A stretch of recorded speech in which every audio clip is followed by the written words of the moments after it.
हमारा तो फायदा ही फायदा है। ये देश जितना बर्बाद होगा उतना हमारे लिए फायदा है। जहरीली आइसक्रीम खाने से 3 बच्चों की हालत गंभीर। अरे साहब, घास तो मेरी रोजी रोटी है, मैं घास बेचना कैसे बंद कर सकती हूँ? देख लड़की, तू औरों को किसी भी रेट में लगा और मुझे ढंग से लगा। जानती नहीं है अभी तू मुझे।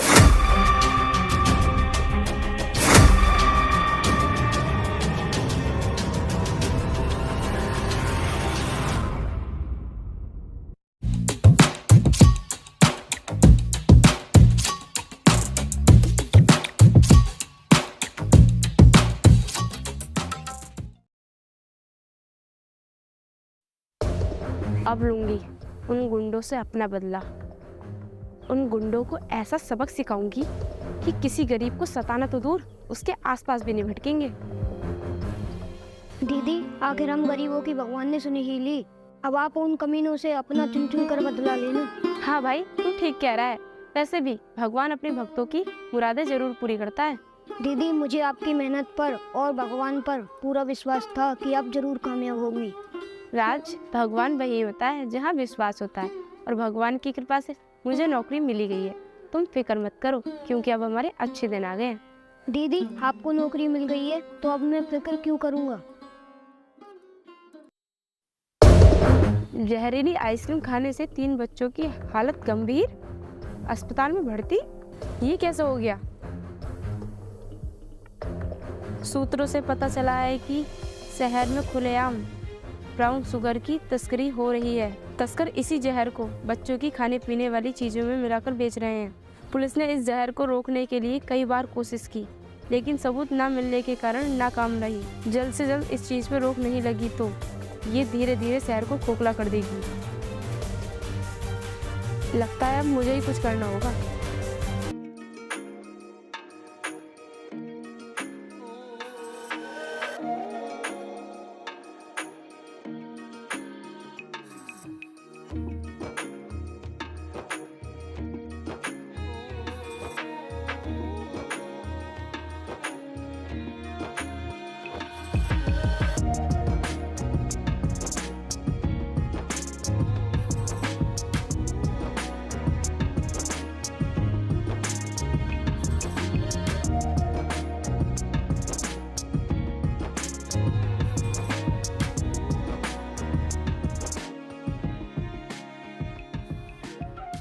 दीदी, मुझे एक बात समझ नहीं आ रही। हाँ बोल, क्या बात समझ में नहीं आ रही तेरे? दीदी, आप इतनी बड़ी अधिकारी बन गई हो, फिर भी ये घास क्यों बेच रही हो? अगर आपकी ऐसी क्या मजबूरी है? राज, ये घास हम किसी मजबूरी में नहीं बेच रहे, बल्कि एक मकसद से बेच रहे हैं। दीदी, मुझे भी तो बताओ, आखिर क्या मकसद है? राज, ब्राउन शुगर की तस्करी करने वाली गिरोह का ही पर्दाफाश करना हमारा मकसद है। दीदी, ये ब्राउन शुगर क्या होता है? भाई, ब्राउन शुगर ये वो जहर है जो धीरे धीरे हमारे देश को अंदर से खोखला कर रहा है। दीदी, ये जहर है तो सरकार इसे बंद क्यों नहीं करती? इसे तो बंद कर देना चाहिए। राज, सरकार इसे इसलिए बंद नहीं कर सकती क्योंकि ये हमारे देश में नहीं बनता। इसे बनाने वाले हमारे कुछ दुश्मन मुल्क हैं जो चोरी छुपे हमारे देश में इसे बेचते हैं। दीदी, हमारे देश में तो इतनी सारी पुलिस है, फिर भी वो लोग चोरी से कैसे बेच देते हैं?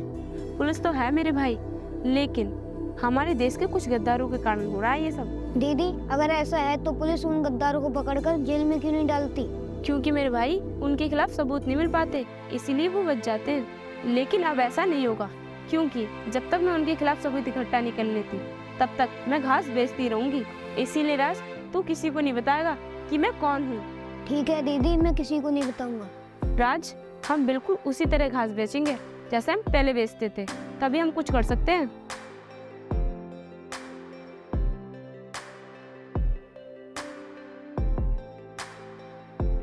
अरे घास वाली, आ गई तू?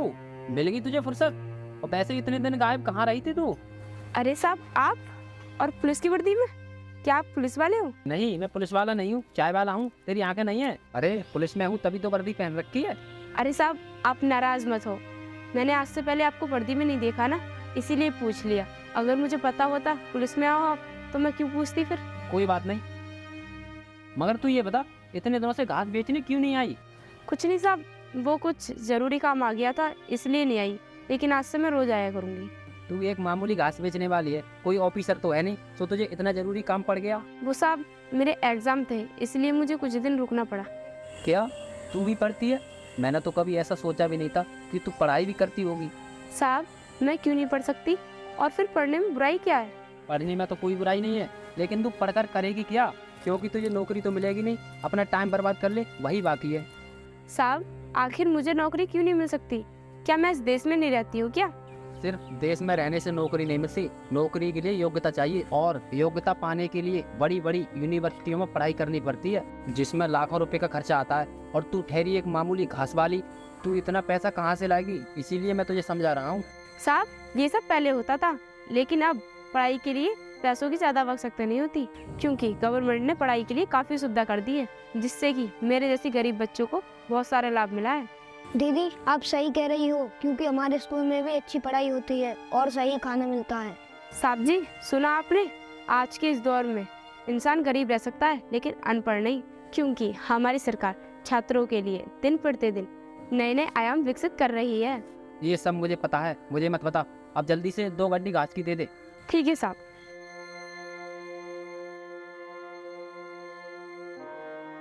ये लीजिए साहब। ठीक है, अब साइड हट, नहीं तो चोट लग जाएगी। अरे हट रही हूँ साहब, लेकिन मेरे घास के पैसे तो दे दो। तेरे पैसे मैं कल दूंगा, ठीक है?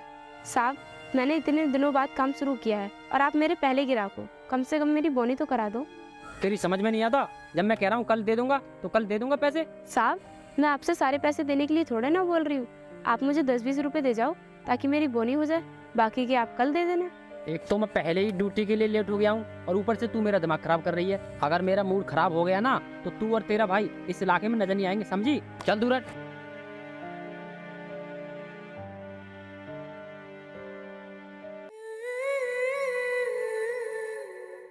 ये वर्दी वाले सारा रोग गरीबों पे झाड़ते हैं।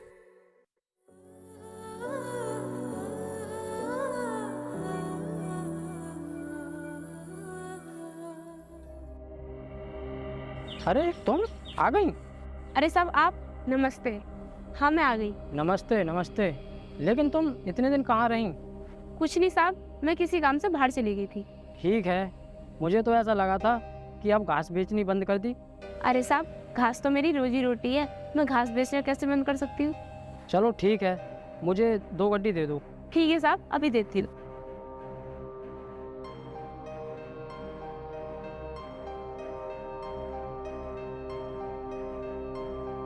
कितने पैसे हुई? साहब जैसे आप पहले देते थे वैसे दे दो। ठीक है, ये लो, मैं चलता हूँ। राज चलो अब घर चलते हैं। उठा लो सर।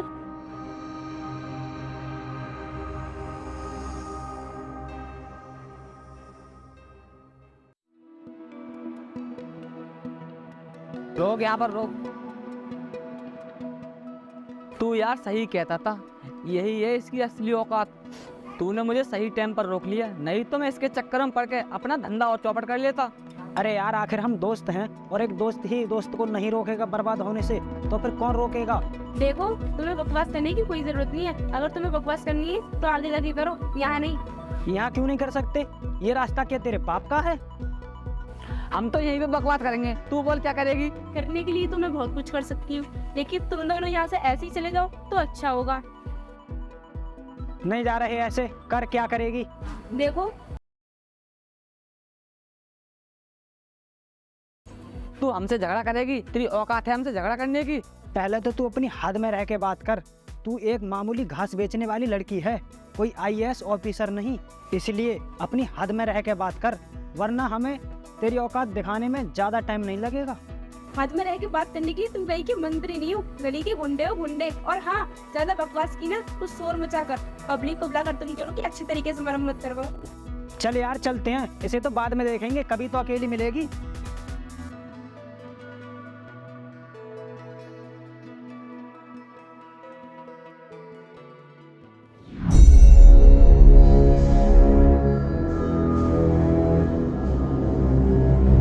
नमस्ते साहब। नमस्ते नमस्ते। हाँ साहब बोलो कितनी गड्डी दूँ? रोज 2 गड्डी ले जाता हूँ, तो आज भी 2 गड्डी दे। रोज रोज पूछती है। ठीक है सर।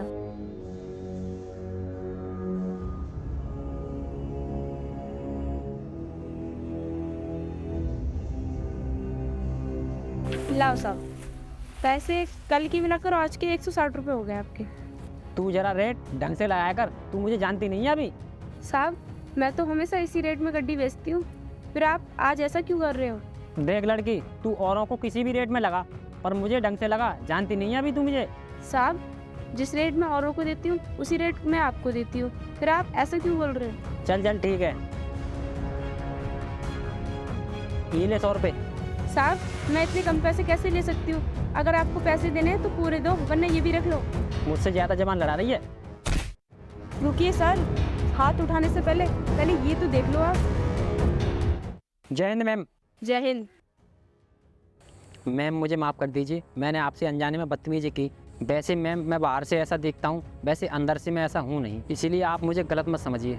ठीक है, कोई बात नहीं। लेकिन मैम मेरी एक बात समझ में नहीं आ रही, आप ऑफिसर होते हुए भी घास क्यों बेच रही हो? देखो, मैं एक मिशन पर हूँ, तभी मैं घास बेच रही हूँ। कैसे मिशन पर मैम, मुझे भी तो बताइए। ये मैं तुम्हें नहीं बता सकती कि मैं किस मिशन पर हूँ, इसलिए तुम जाओ। देखिए मैडम, प्रत्येक पुलिस वाला इस वर्दी को पहनते समय एक कसम खाता है कि मैं वर्दी और अपने देश के प्रति सदा वफादार रहूँगा, और मैं ऐसा कोई कार्य नहीं करूँगा कि इस वर्दी पर दाग लगे। इसीलिए आप बेफिक्र होकर मुझे अपने मिशन के बारे में बताइए। अच्छा, तो तुम मेरी बात ध्यान से सुनो। इस समय हमारे शहर में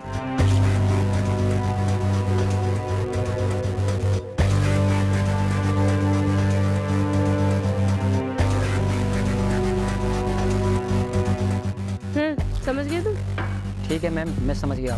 गुड, अब तुम जा सकते हो। ठीक है, ओके।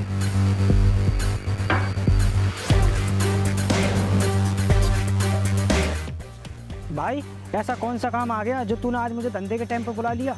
कुछ जरूरी काम ही था, इसीलिए तो बुलाया है। हाँ तो बता, क्या काम है? बड़े साहब का ऑर्डर है कि इस बार माल हम लेकर आए। अगर बड़े साहब का ऑर्डर है तो चलेंगे, इसमें क्या है? चलेंगे तो, लेकिन हम पर किसी को जरा भी शक नहीं होना चाहिए, क्योंकि कोई जरा भी गलती हुई तो हम अपनी जान से हाथ धो बैठेंगे। अरे ऐसा क्यों सोच रहा है तू? सिर्फ पैसों के बारे में सोच, पैसों के। पता है हमें कितना पैसा मिलेगा? तू सही कह रहा है, चलो चलने की तैयारी करते हैं। चलो।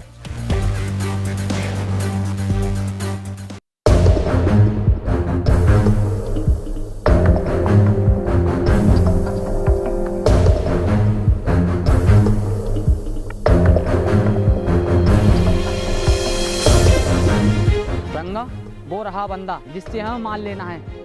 रंगा, ये ले पैसे, और तू जाकर माल लेकर आ।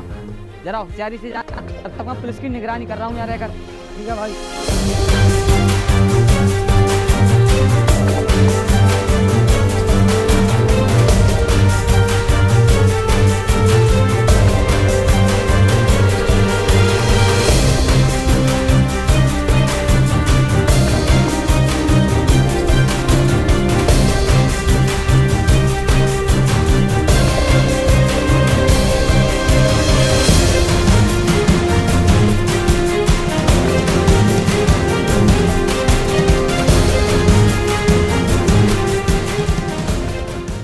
साहब नमस्ते।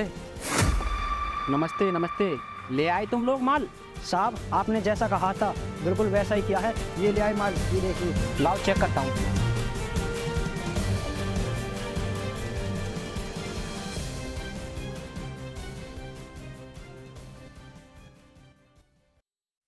माल तो ठीक है, तुम दोनों को मैं एक शख्स से मिलाना चाहता हूँ जो तुम्हारे साथ काम करेगा। साहब कौन है वो, मिलवाइए। दिव्या, इधर आओ।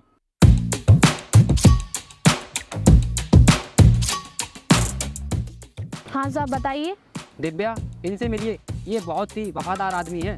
हाय, मैं दिव्या। हाय। आपसे मिलकर बहुत अच्छा लगा। मुझे भी आपसे मिलकर बहुत अच्छा लगा। आज से दिव्या भी तुम्हारे साथ काम करेगी।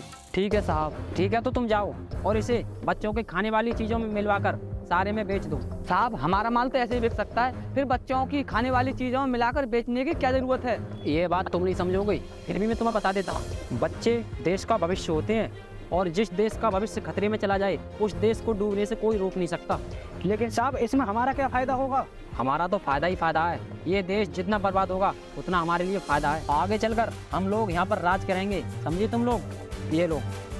ठीक है साहब, हम समझ गए। चलो।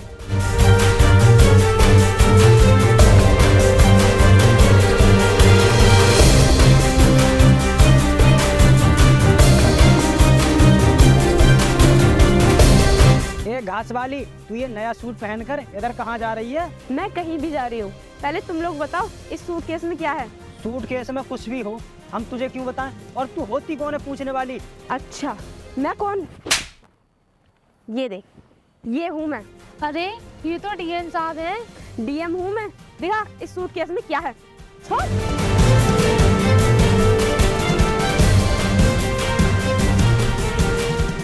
ओहो, तो वो तुम ही लोग हो जो बच्चों की खाने पीने की चीजों में ब्राउन शुगर मिला के बेच रहे हो। उस दिन क्या कह रहा था कि प्यार नहीं गुस्सा आ रहा है। और हाँ, तू अगर अपनी जिंदगी चाहता है ना तो मुझे बता कि इस ग्रोह का सरगना कौन है। और ये लड़की, तू भी इन लोगों के साथ है क्या? नहीं नहीं मैम, मैं इनके साथ नहीं हूँ, मैं तो घूमने आई थी ऐसे ही। अच्छा, ओए बता रहा है ना, बताओ। ठीक है मैडम, अभी बताता हूँ। हाँ चल। ए लड़की, जब तू इन दोनों के साथ नहीं है तो क्यों आ रही है हमारे साथ? जल्द अपने घर।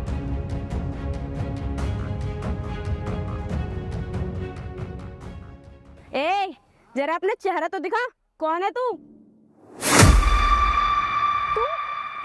तू एक कानून का रखवाला होते हुए भी तुझे शर्म नहीं आई इतना घिनौना काम करते हुए?